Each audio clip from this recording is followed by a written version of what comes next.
Hey, you clicked on my video. Appreciate it. Now be sure to like the video and subscribe to the page. Long enough to cover the subject and short enough to keep it interesting. Welcome to Outta My League. I'm Nick Diaz. We're going to do a morning one. I know most of you have kids, or some of you have kids, and maybe you're driving them, to school or from work or whatever. I'll keep this clean just for y'all. But let me ask you something. What's the difference between the first two games LSU played Friday and Saturday, and then Game 3 last night against Southern Miss? What was the difference between those three? LSU had a little bit of magic in Game 1 and 2, and they had absolutely none in Game 3. The last two innings, you had a little bit of magic in those first games. But guess what? Magic doesn't win you games consistently, especially historic comebacks in NCAA tournaments, because every single game was practically the same this weekend. 1, 2, and 3, they were practically the same. The catcher can't catch, starting pitchers up and down, and the defense is a liability over and over and over again. Oh, and you still can't hit left-handed pitchers to save your life. The two improbable comebacks followed by a turd in the punch bowl. But all three of those games were really the same game, all in one. But I don't know which one of those two wins were more improbable, the Kennesaw State game on Friday or the Southern Miss game on Saturday. But I can tell you which victory was luckier, the Southern Miss game on Saturday in the 10th inning. Stevenson got hit by a pitch. He did not. The ump was wrong. It was a bad call. But LSU got a lucky break. Okay, it is what it is. Well, then LSU on Saturday won the coin toss, making them the home team where they get to get at bat at the bottom of each inning. That's a stupid rule, okay? I don't know what's the point of getting to be a host site if you can't take advantage of the home field benefits. But hey, once again, LSU got a little lucky. A little bit of magic. Every team gets a little lucky, all right? Every winning team has luck. You got to take advantage of it, all right? I talk about Tom Brady and his career. He got a little lucky in his career. The Tuck rule, Bledsoe getting hurt, getting drafted by the right coach. But guess what? He had to go out and take advantage of the luck. LSU did their part in that department. And on top of that, Southern Miss's highest-rated pitcher, the closer, Dalton Rogers, a lefty, one of the best in the country, he hit LSU pitchers, got pulled. Hasn't hit a pitcher all year long. If he doesn't get pulled, LSU loses Game 2 on Saturday, and the season would be over right now because LSU can't hit lefties, and he's arguably the best in the country. So Southern Miss also choked the bed in Game 2. It happens. And in Game 1 against Kennesaw State, look, I thought LSU was out of it, all right, just like all of you, all right? But Fontenot comes in and stops the bleeding in the 6th inning. Great. And as soon as that happened, I said to myself, LSU needs to do what they did at Vanderbilt, where they scored 11 runs in the 8th inning. Now, I didn't think that would happen, but I'll be damned, that's exactly what LSU did. So in Game 1 versus Kennesaw, it wasn't unprecedented. It wasn't necessarily luck. This lineup has had explosive innings similar to that all season long, any given day. But you know where LSU's weakness finally started to catch up with them? Like we all were afraid of eventually happening. Your catchers suck, your defense suck, your lineups can't hit left-handed pitchers, and you don't have any starting pitching that can go more than 6 innings outside of Hilliard and maybe Ty Floyd. That caught up to you. Those things still win consistent baseball games, not a little bit of magic. Game 3 last night against Southern Miss. Do y'all realize that the guy who was supposed to start for Southern Miss couldn't because Southern Miss went into extra innings against Kennesaw earlier in the day? LSU's in good position, right? Awesome. Southern Miss was throwing their bullpen and still won. Their midweek relief guys, and still won. Going into the game, their left-handed pitcher that threw 80-something pitches, his career high going into the game last night for Southern Miss was 3 innings. Last night, he pitched 5 innings. Just pulled a win right out of his behind.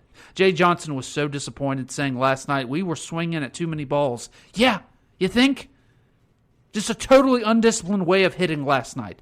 But what's even more frustrating is LSU did what they should have on the mound. It was a great game plan. It was all set up perfectly for their pitching staff. But, once again, Your catcher sucks. Your defense sucks. Your lineup can't hit left-handed pitchers, and you don't have any starting pitchers outside of Hilliard that can maybe go 6 solid innings. Rinse and repeat. But Nick, this is the point in the podcast where you say, here's the good news. There is some good news. There's not a lot of it, but I'll give it to you. Southern Miss on Monday will be throwing a right-handed pitcher, a midweek starter, Tyler Stewart. LSU, as we all know, does very well against right-handed pitchers. And as I stated before, this offense can explode at any time. I tweeted out after the Kennesaw State game on Friday that there are a lot of teams in the country that can stop LSU for 7 innings. There are even fewer teams that can stop them for 9 innings. Now, many of you are going to ask if Southern Miss throws the Zachary, Louisiana native Tanner Hall. No. Tanner Hall threw over 100 pitches on Friday against Army. He's got nothing left in the tank by this point. He wants revenge for his hometown team giving him the cold shoulder when he was in high school. But he's not going to get that chance. And the last bit of good news. LSU will be the home team and get the last at-bat on Monday in the final game at the bottom of each inning. So there you go. But the final big question that all of you are asking, who in the world does LSU pitch on Monday in the final game? My first instinct, throw Mikhail Hilliard and then patchwork it up from there.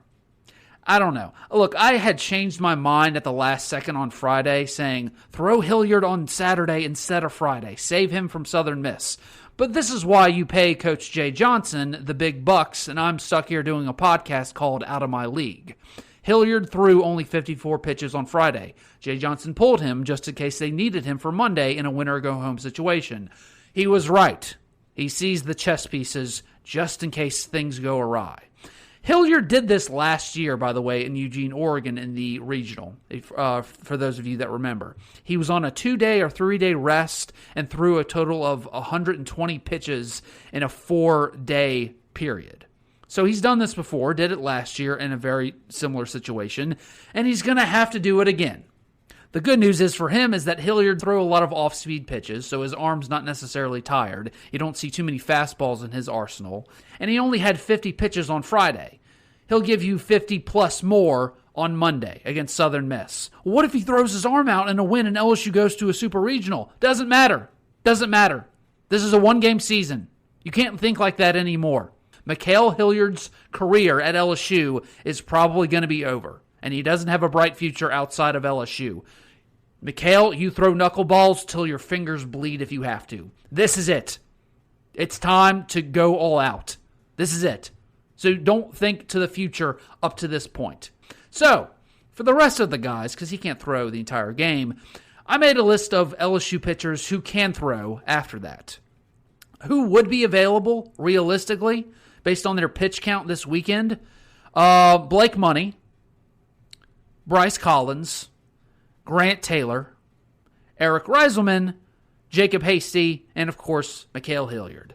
Now, let's assume for the moment the worst case scenario with pitch count, because that's really what we're all disturbed about is how many pitches do they have left for the weekend. So let's go minimum. Let's say minimum Hilliard gives you 3 innings, okay? Jacob Hasty, let's say he goes 1 inning. All right, so that's 4 innings total. We got to get to 9. Eric Reiselman, he'll give you an inning. So that's 5 innings. Grant Taylor, he'll give you an inning. So that's 6. Bryce Collins, he'll give you an inning. That's 7. Blake Money, just like he did on Sunday night, he'll give you an inning. So that's 8. 8 innings. You need to get to 9. There might be someone else I'm forgetting, I'm sure. Maybe Paul Gervais can give you a half an inning or 1. But 8 innings out of those guys would be the worst case scenario. Point is, LSU has enough to get through Monday against Southern Miss. It's going to be close, but they can do it. And here's how LSU wins. Baseball is not a game of magic. It's a game of statistics. Statistics say LSU does awesome against right-handed pitchers. Check. That's what they have for tomorrow. And if this is a shootout, LSU has the advantage statistically in those games as well. Check, check, check. Turn this into a game of stats and leave the magic at home for your Disney Plus subscription, and LSU moves on to the Supers, where they will host, because Miami has been bumped, and it's now either Ole Miss or Arizona. Thanks for listening to Out of My League. If you like what you heard, be sure to like, share, and subscribe. Or follow me on Twitter, Facebook, Instagram, and TikTok in the description link below.